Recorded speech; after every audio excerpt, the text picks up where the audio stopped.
Welcome to the Can't Stop the Growth podcast, the home service podcast dedicated to personal and leadership development. I'm your host, Chad Peterman, and if you're ready to grow as a leader, you've come to the right place. Let's jump in.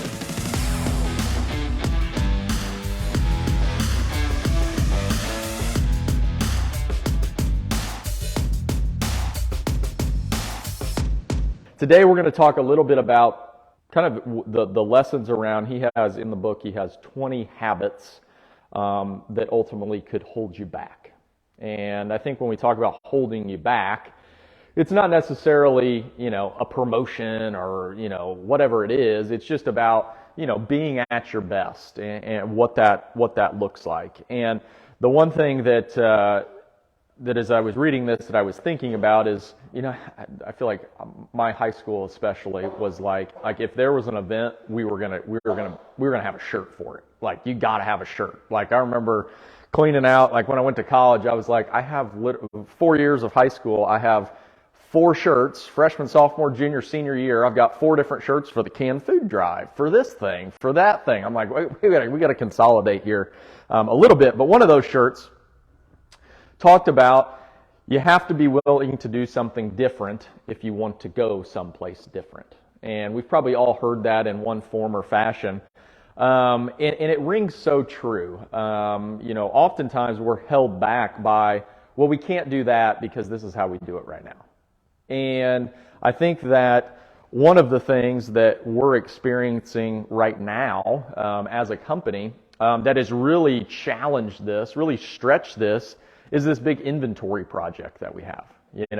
It's we've never done things like this to where essentially we're going to become our own supplier. We're going to bring things in. We're going to look like any supplier you go into. We're going to look in Greenwood. We're going to look like that. And we're going to have we already have the box trucks that will come out every morning. So there'll be instead of a Habegger or a Lee box truck that shows up here in the morning, it's going to be well, we're not wrapping them because that was an expensive bill until we get the real ones. These are leased, but once we get those, it'll be a Peterman box truck that shows up with all your stuff on it and whatever you need for the day and whatever you used yesterday and all of that stuff, so that we can, leverage our buying power, hopefully create some efficiencies. I'm sure that, not to roll anybody under the bus, but I'm sure those trucks have some days showed up with not what we ordered, or a little bit short. And so what that's really challenged is, well, we do things this way. We surely can't. We can't do it that way. Well, yeah, we can. We just have to think differently. We have to really analyze, and I'm going to talk about 6 of these habits that I've seen kind of unfold through this project, kind of watching from afar.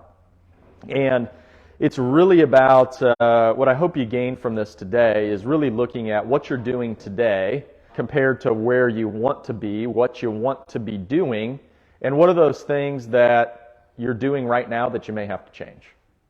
Oftentimes we want some different result, but we don't want to change. We just want to keep doing what we're doing. Well, if we keep doing what we're doing, we're going to end up right where we are, not where we want to be. And so when we think about how we navigate through these times of change, the one thing that this book illustrates so clearly is that, especially when it comes to leadership, oftentimes your ability to become a better leader or to, take the step in managing people as opposed to being an individual contributor, whatever that looks like, a lot of the things that get in our way are not based on the skills that we have.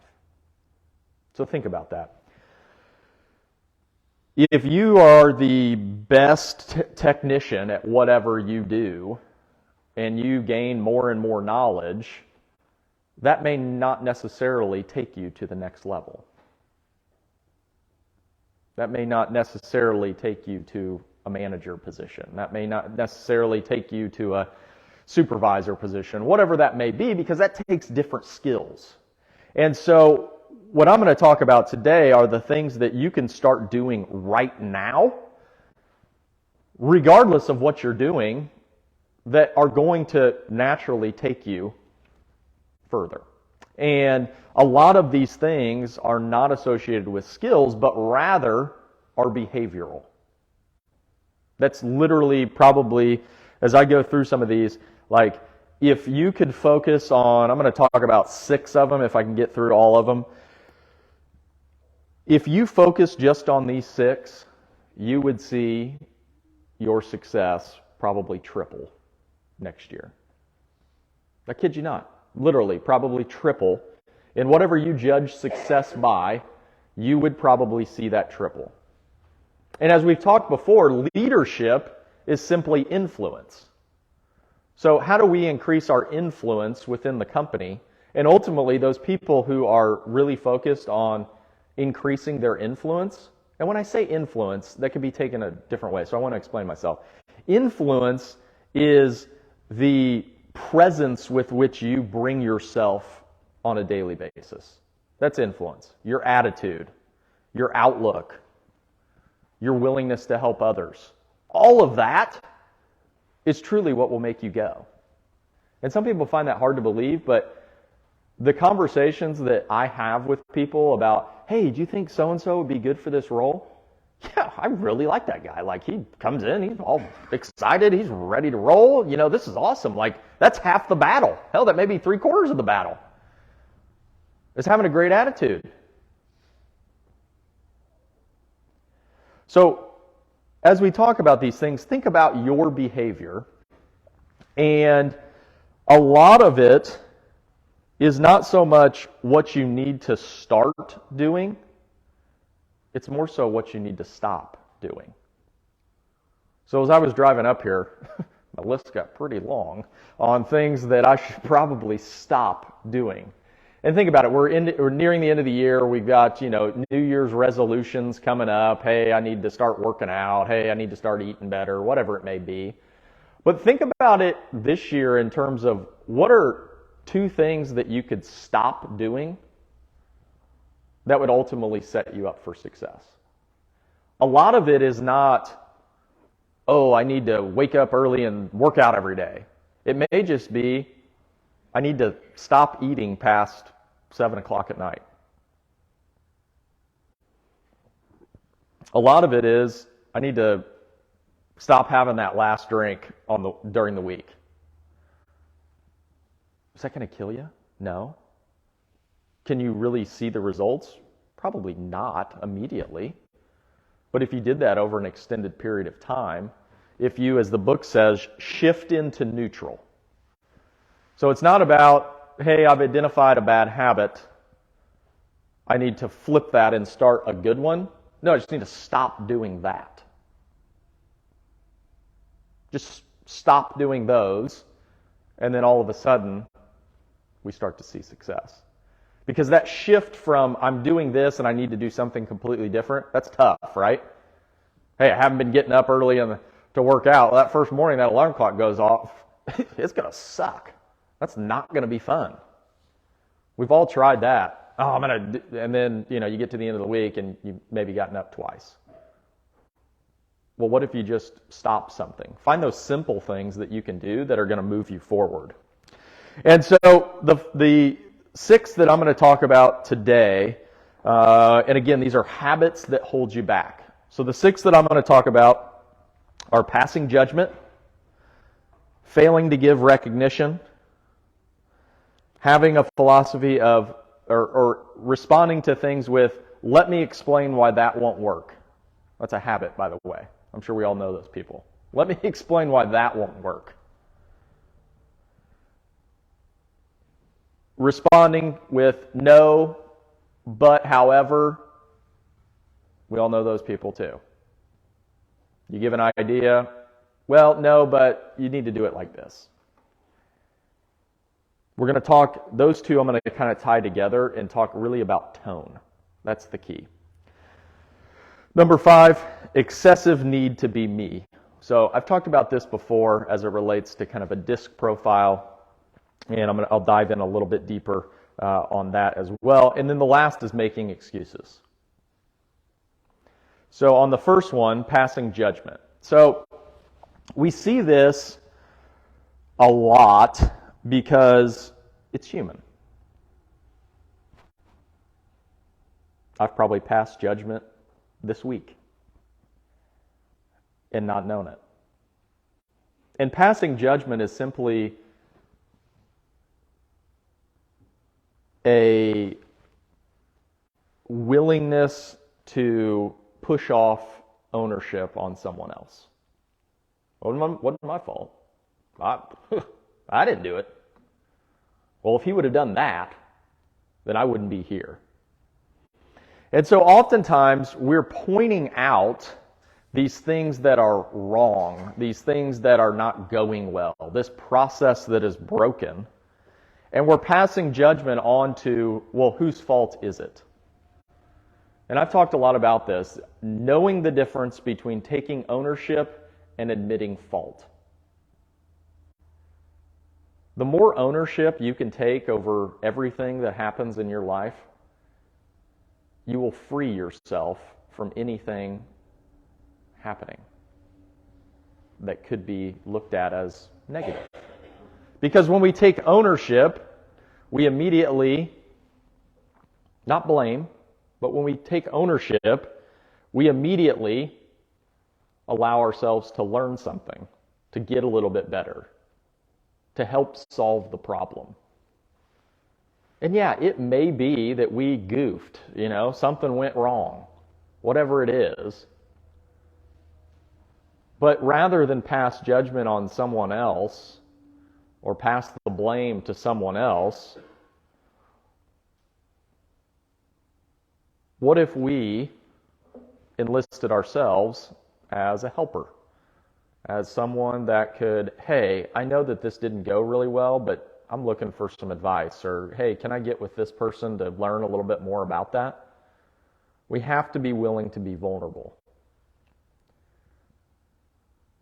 And what you'll find, if this is a newer thing for you, because this is something that I've learned probably over the last 3 years, if it's not normal, it shouldn't be normal because we're not wired like that. But the more that you do it, the more that you find a situation where someone has potentially made a mistake or didn't do something right, the more you find yourself enlisting yourself to help. Hey, I noticed that didn't go so well. Where can I be of help so that we have a better result next time? That's a whole different conversation than, why do you keep doing it like that? Well, you're doing it wrong. Well, don't do it like that. Why would you do it like that? That's silly. Again, a lot of this, as we talk, is behavioral. It's how you come off to people. It's your tone. It's what people gain from you helping.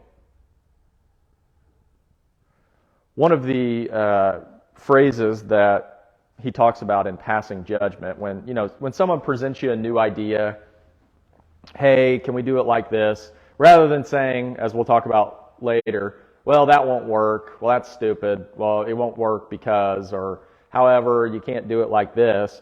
What if you said, I hadn't thought of that? Because you hadn't, until someone presented it to you, and your natural reaction was to tell them how bad of an idea that was. I hadn't thought of that. That gives me something to think about.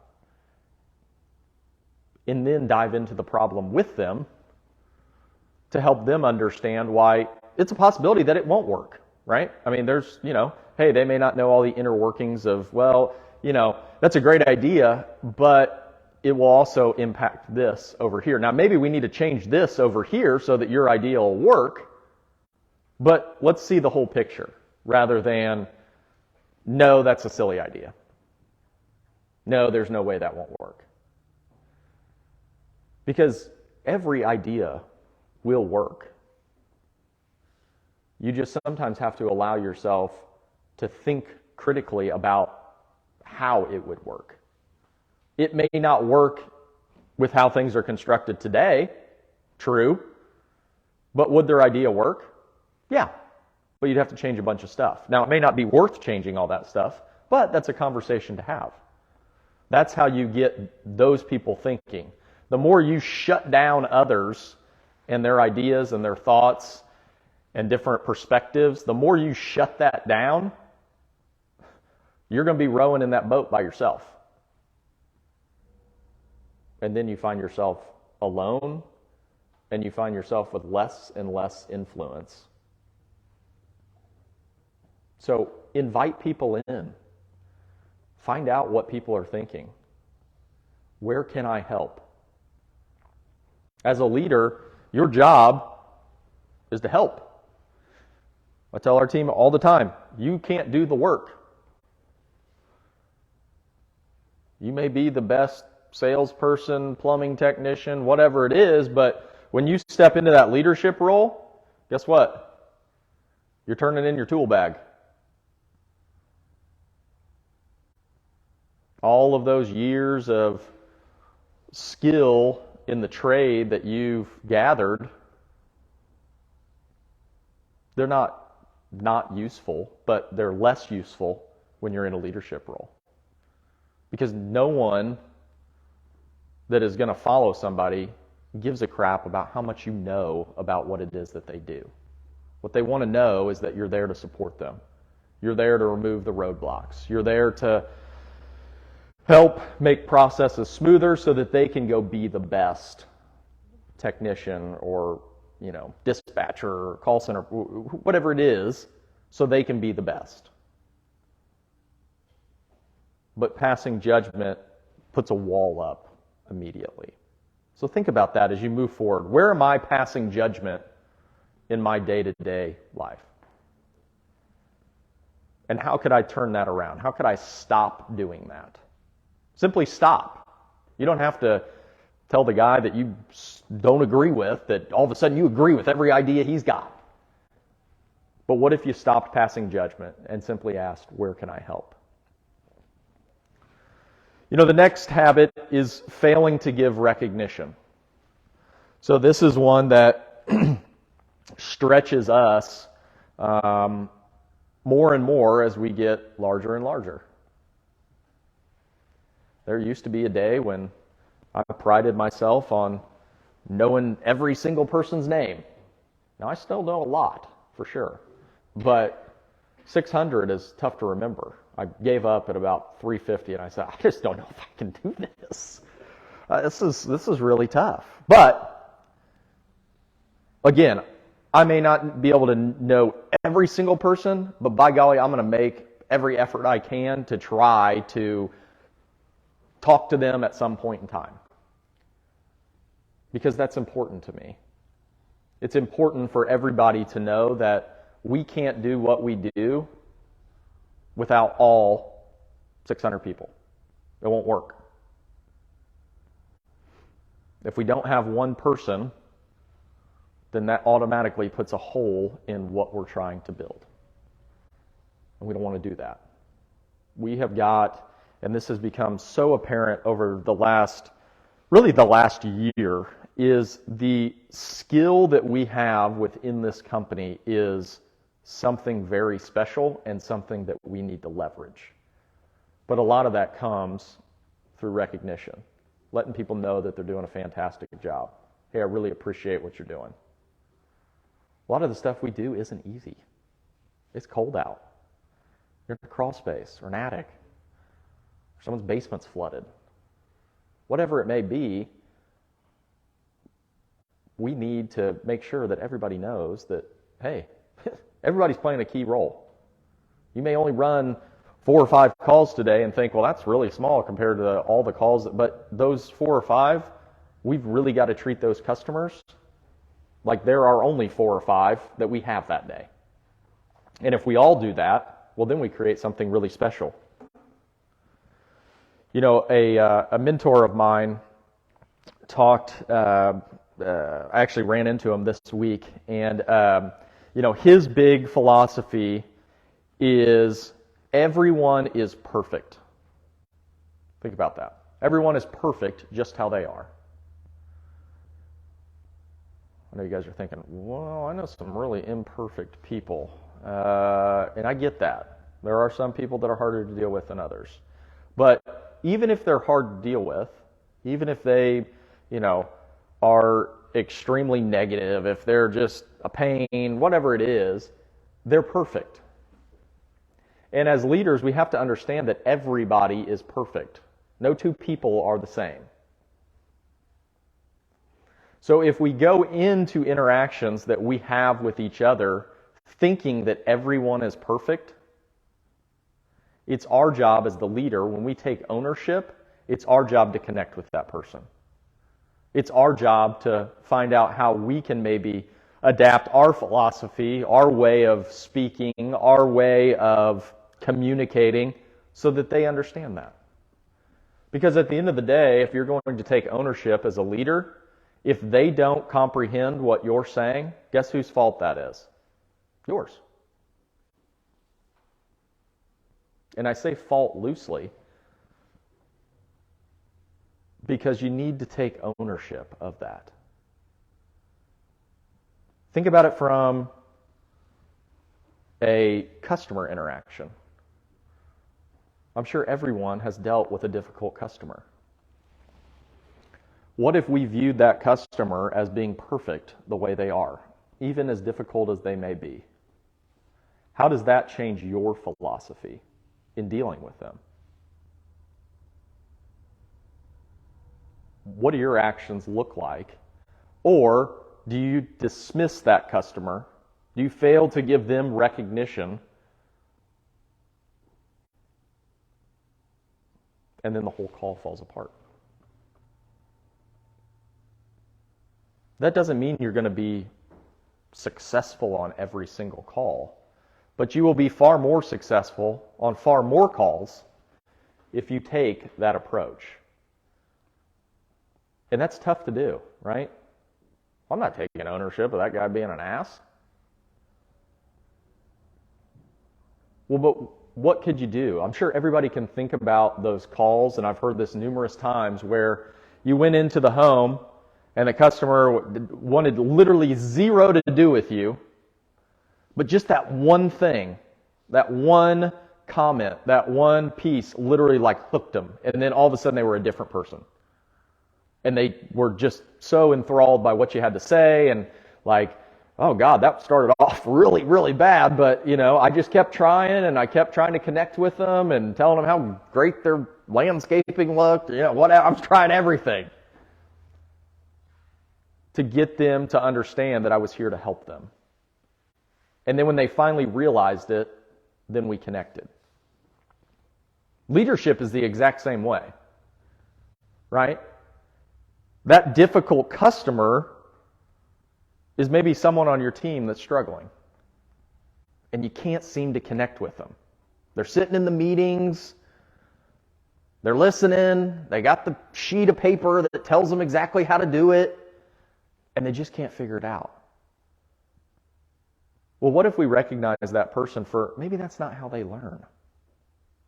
One of the things that I have learned over the last probably 3 months we've got a lot of shifting going on and all of this stuff. Well, my brain thinks 1,000,000 miles an hour, and that throws some people off because they're like, slow the hell down.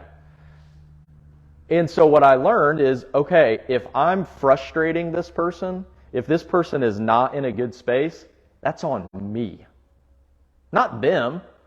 It'd be really easy to blame them. What the hell's their problem? Figure it out, man. I got this great idea. Listen to me. This will be awesome. Trust me. And you know what? I flipped that and I said, okay, why, if I'm going to take ownership of this, I have somehow communicated this wrong. Like, they're not understanding what I'm saying. Now, it may be a really crappy idea, and they could tell me that, but they're not telling me it's a crappy idea. They're just showing me that they're frustrated, and I've got to figure this out, because that's on me. And so what I did is I wrote it all out. I just said, okay, here's what's in my brain. I'm going to put it on paper. I'm going to show, here's how things are going to move. So literally, I kid you not, I went in, and it was, this happened to be like an org chart piece. And so I literally put I said, current state, this is what it looks like.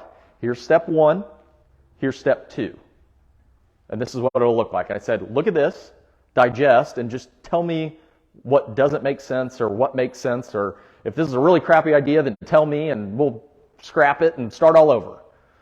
It's really easy to delete them on the computer. That's great. That's about as computer savvy as I am. So it was a little rough, but it got the picture across. But just that, it's like, then the reaction was, oh, well, that makes perfect sense.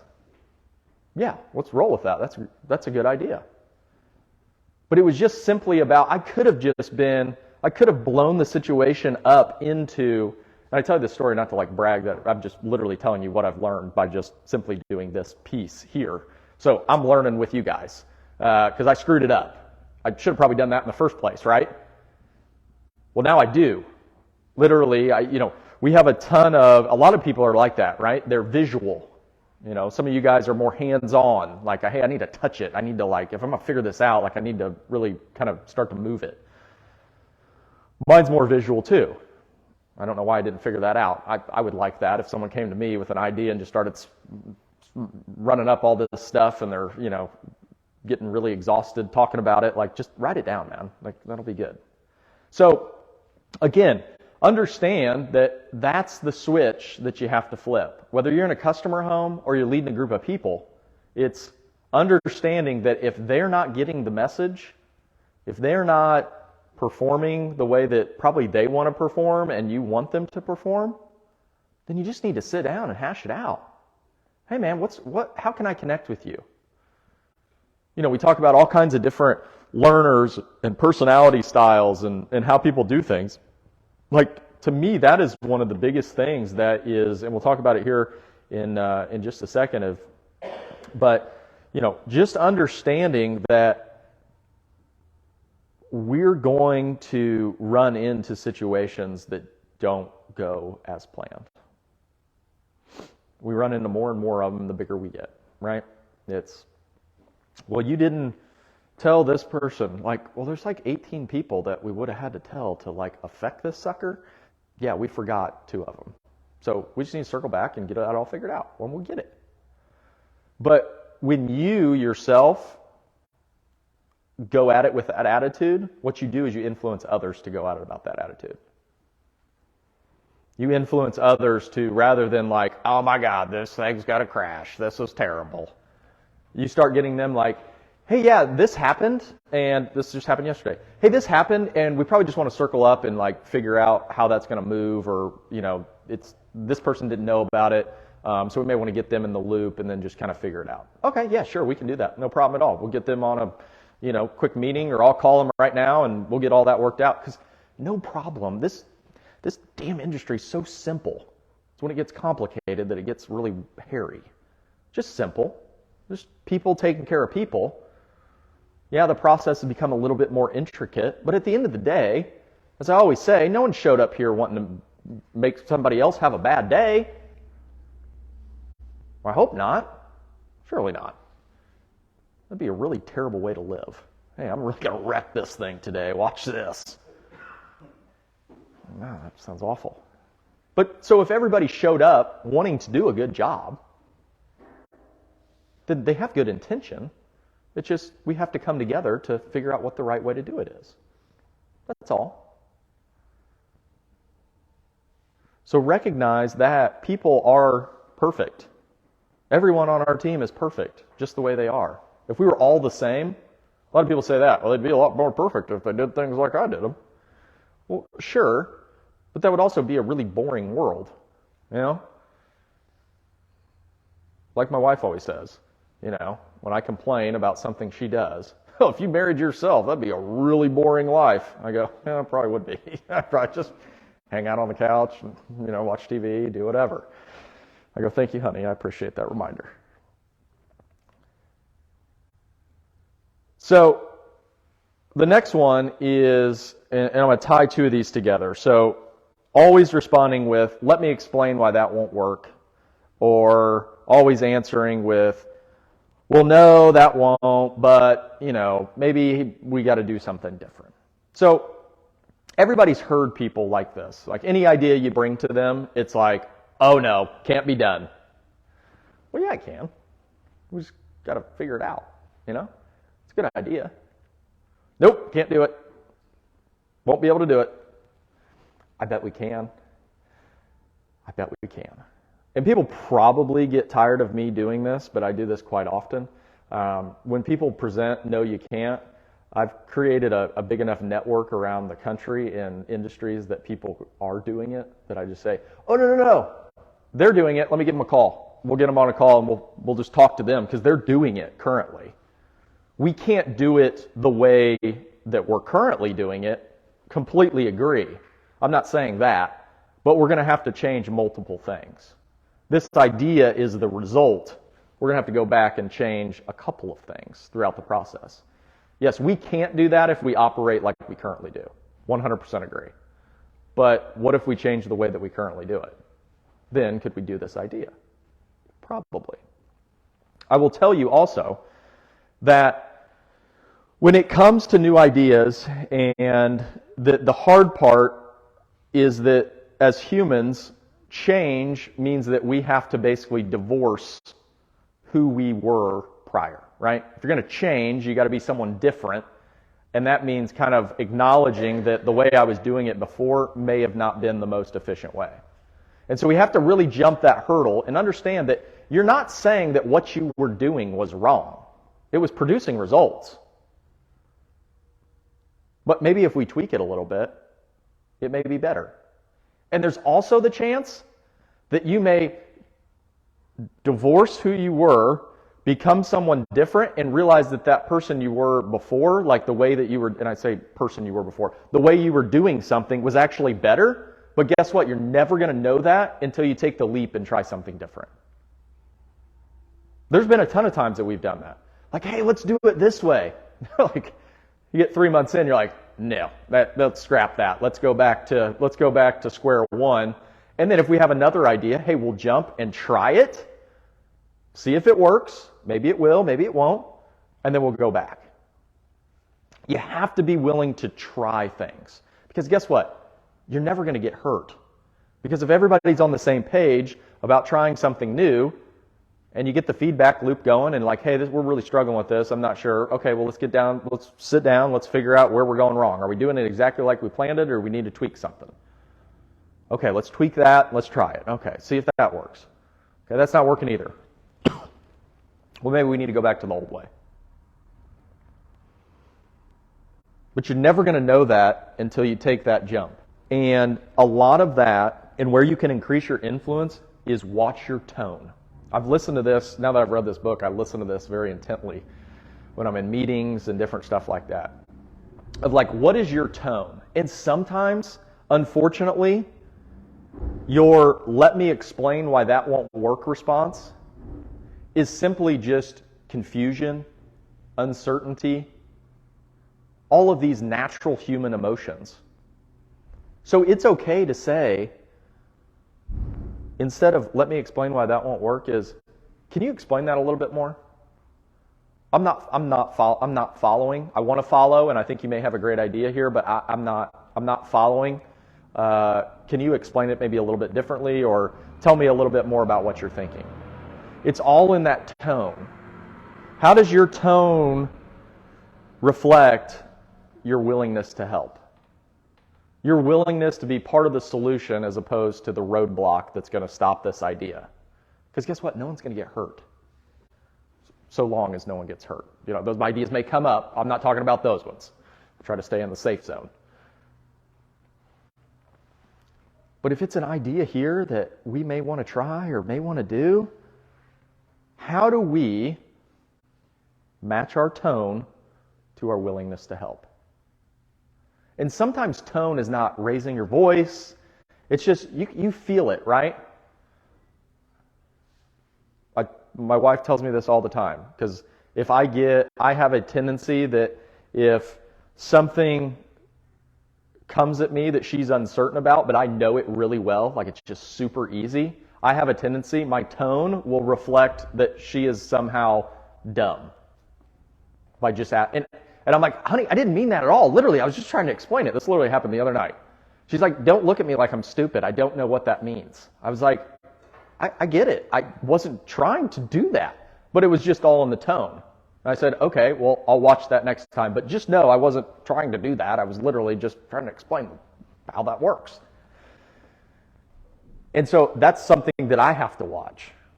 Well, the same thing goes for a leader.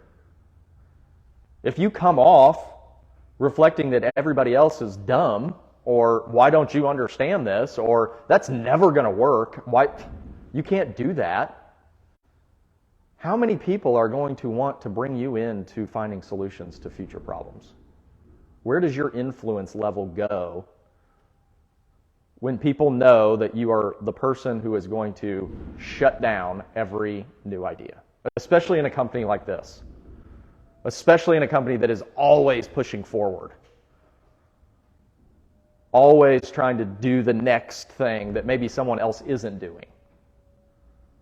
Now, there's some companies that are very set in their ways, and you shutting down ideas is probably a good thing. They probably look forward to that. Not here. I'm always willing to try something new. Because when we try something new, we may discover something. That's the fun in what we do. If we just did the same damn thing every day, God, that'd be boring. But when we try different things, or let's see if this works, or what about this approach with a customer? Or what if we do it like this? Do you think that that would produce any better results? Maybe. I don't know. Give it a whirl.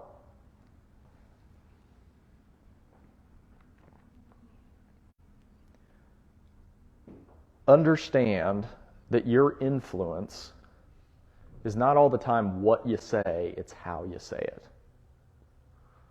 I actually hope my wife listens to this. This could be a really, really good step forward in the right direction. Honey, look at me. I'm telling these people, look at this. Things are good. I'm working. Still got a long way to go, but hey, it's a long road. But yeah, think about that as you approach. Think about that as you approach a customer, right? I'm sure there's times where you explaining something to them has made them feel like, oh, this guy thinks I'm dumb. No, I don't think you're dumb. I'm just explaining what it is. But take that approach. Ask them questions. Check for their understanding. Hey, would you like me to write this out for you? Or are you better if I take you to the unit and actually show you? What would work better for you? Think about that. Think about how you come into situations, what your tone is.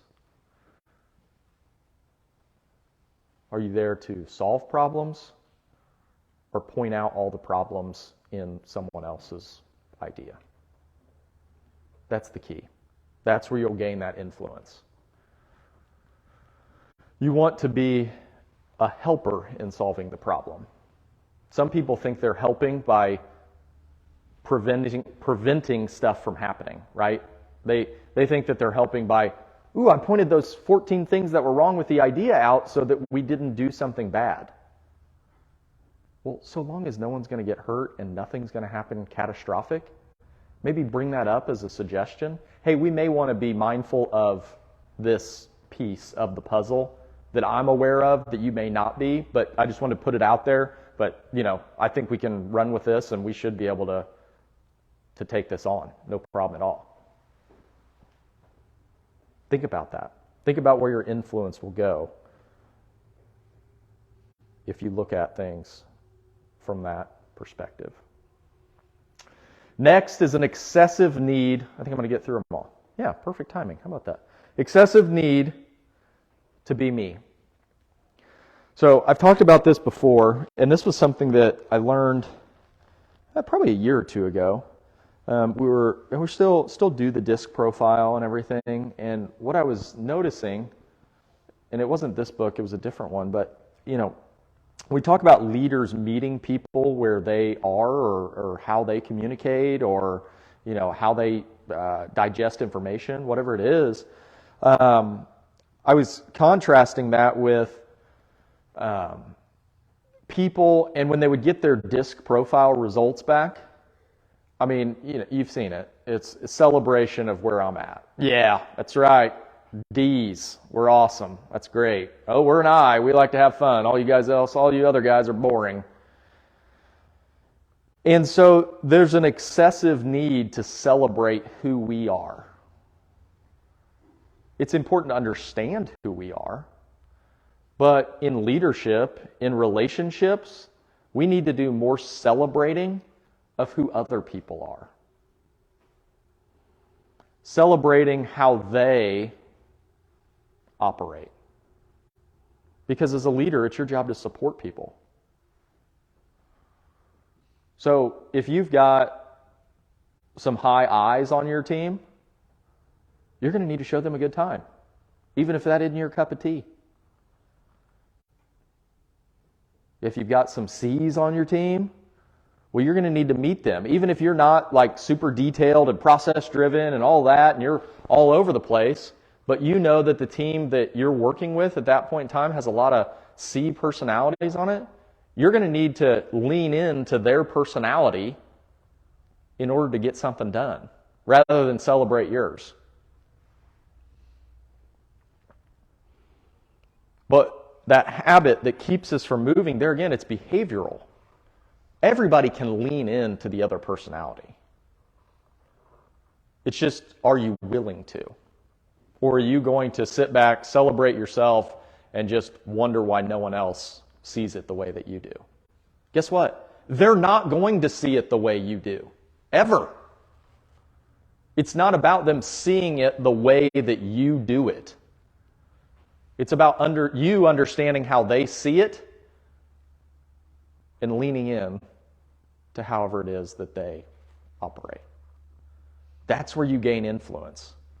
Especially when someone knows you as a different style and you make a concerted effort to meet them where they digest information. What does the conversation look like if I'm a high I and I've got a dead-on C personality? Hey, I tried my best to put this thing together in the proper steps and everything. This is not my thing, but I know this is how you take information. Can you assist me? This is what I got. Can you help me polish this thing up so that everybody is on the same page? That looks a whole lot better than just, well, I don't understand why they need to have all these damn details and all this stuff. Hell, I'm going to have fun, I'm going to go do this. So think about that. The next time that you are struggling to communicate with somebody, more than likely, it's because of your reluctance to lean in to how they operate. And more so let me celebrate how great I operate, and maybe they'll see it my way. They're probably not going to see it your way. I hate to say it. And that is tough. That is one of the toughest hurdles, one of the toughest skills to adapt, because it's not natural, right? I just want to operate like I am. One of the things for me that I had to adjust very early on, and this speaking is part of me learning. I told you earlier, my wife said, if I married myself, I would never come out of the house. I'm an introvert to a T. Like, that's why I married my wife, because she is Johnny Talker. We go into the room and she's talking to everybody, can't hold in conversation. It scares the living bejesus out of me. I don't want to be in a room with people that I don't know. If I know you, I'm cool. But if I don't, it gets really awkward really fast. That's why I was terrible at sales, because I was like, I don't know what to do here. Here's your options. That's about all I got, We'll cut through the small talk, and this is what you got if you want to, I guess. If not, I got somewhere to be.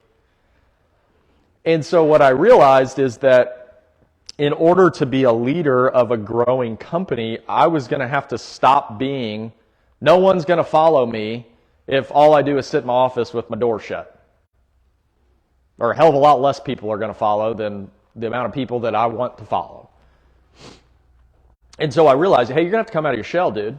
You're going to have to start talking. And so I put this on my thing. So I started talking back it's been 4 years that I've been doing this. Of 120 some odd episodes. So we've been doing this since 18. When I stood up there for the first time in 18, it was not a fun experience. Did it in the back of the warehouse at the Top Tech building. It wasn't fun, but I knew that I had to flex that muscle. And the only way to get more comfortable was to do it more. And so that's what I've done, is just do it more. And try to get out and say hi to people, and that's not my natural thing, but I know that the majority of our people, the vast majority, they'll tell you percentage-wise, 40% of the population is S personalities. What do S personalities need?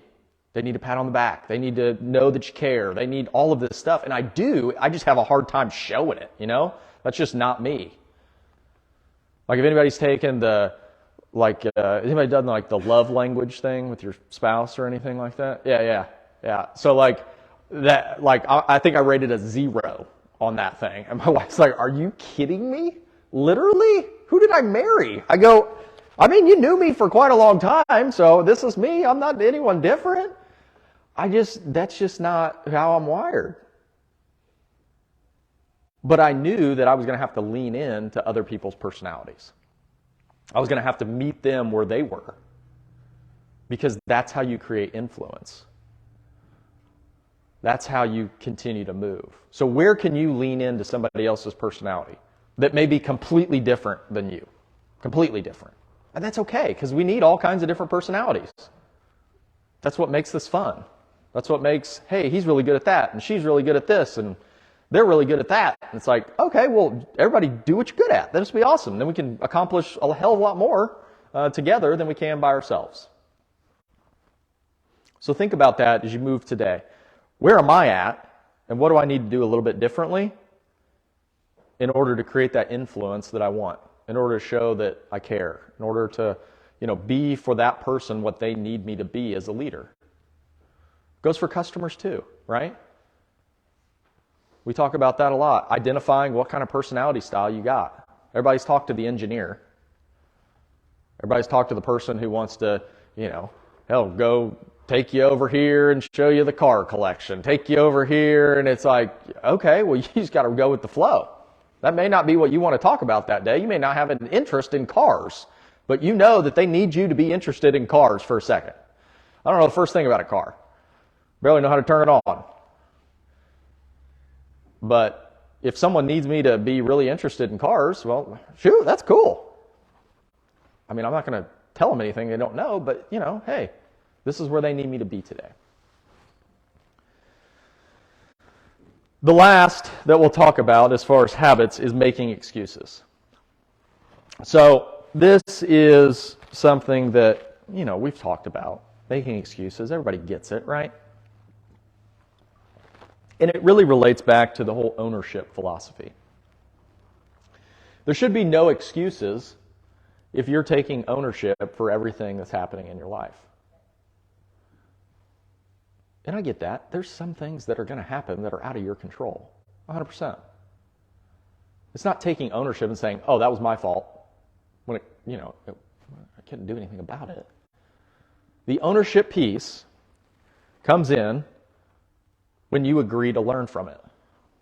I think about, there's been numerous talks about, COVID and how that affected business and different stuff like that. And you know what? I always, when someone says, how did that affect your business? I say, we learned a ton. We operate, it's sometimes interesting to think about how we operate. So now, I don't know how much of our workforce is like a hybrid workforce where they work from wherever. Well, what has that allowed us to do? Well, we learned that if you can work from somewhere else, well, shoot, we can attract a lot of talent from a lot of different places. You don't have to live 5 minutes from the shop. We learned that customers are busy now, right? There is no more, oh, well, that guy was on a conference call, that guy was working. And I told a group of technicians one time, I go, dude, the excuse of, well, they were on a conference call, they were working from home. Dude, everyone's got a phone. Everyone's always working. You're always working. Now, it may not be sit down in front of a computer working, but you're connected all the time. So your customer, every one of them you walk into, is working. In one way, shape, or form, they're working. So if we're going to eliminate that as an excuse, how do we change our approach to be successful? If you went into every home and every time you knocked on that door, you knew that that customer was working. And you're going to have to win them over to get their attention. Rather than, oh, they just went in the office. All right, well, this call's over. See you later. I'll go down, do my thing, come back, send them an email. Bye. Now, some of those are difficult. I get it. I don't expect you to barge into the guy's office and, sit on his desk. Don't do that. That could get really weird. Maybe have a different call. All right? Harassment. No, but how do you change your approach if that's the way that you kind of go into it? Like, well, everybody's working these days. I mean, there's no like work from home or anything like that. You're just always doing it. Excuses on why you weren't able to do something are the best way to lose influence.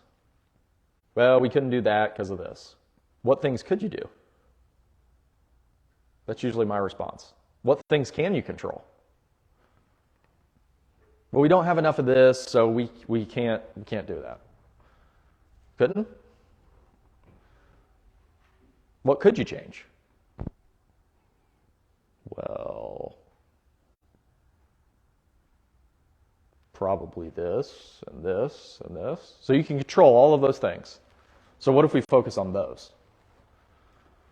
And I get, I'm not dismissing the fact that you didn't have a resource that you needed, but what could you change?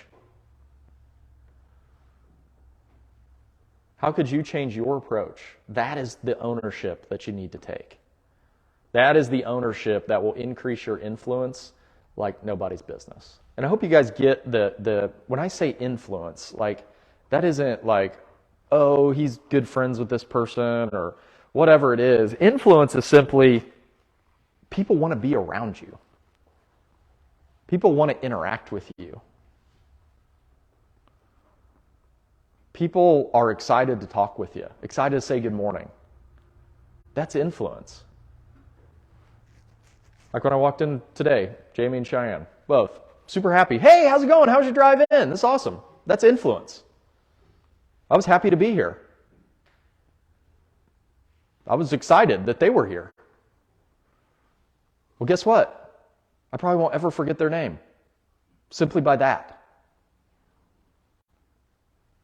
I know I won't. That's influence. And think about that. If their name gets brought up for, hey, how's this person doing or whatever, I saw them a couple months ago. They're awesome. Now, I don't have a huge backing to say that, but that's my opinion. That's influence, right? Think about how your attitude affects where you go. Are you the negative, that won't work, making excuses, complaining? Or are you the person that comes in and says, hey, where can I help today? Calling another person, hey, anything I can help with? How was your day yesterday? All of that. You build your influence before you're ever ready to lead. It is the leaders that struggle are the ones that are waiting for a title or a promotion before they start influencing that really struggle. So start creating your influence now.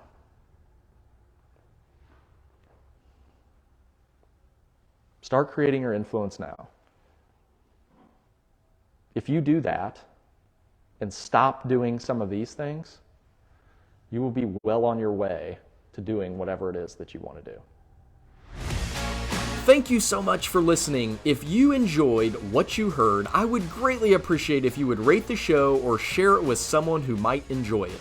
As the name suggests, we are always looking to grow, so let me know in the comments what you thought and if there is anything you would like to hear on future episodes. Come back again soon, and always keep growing out there.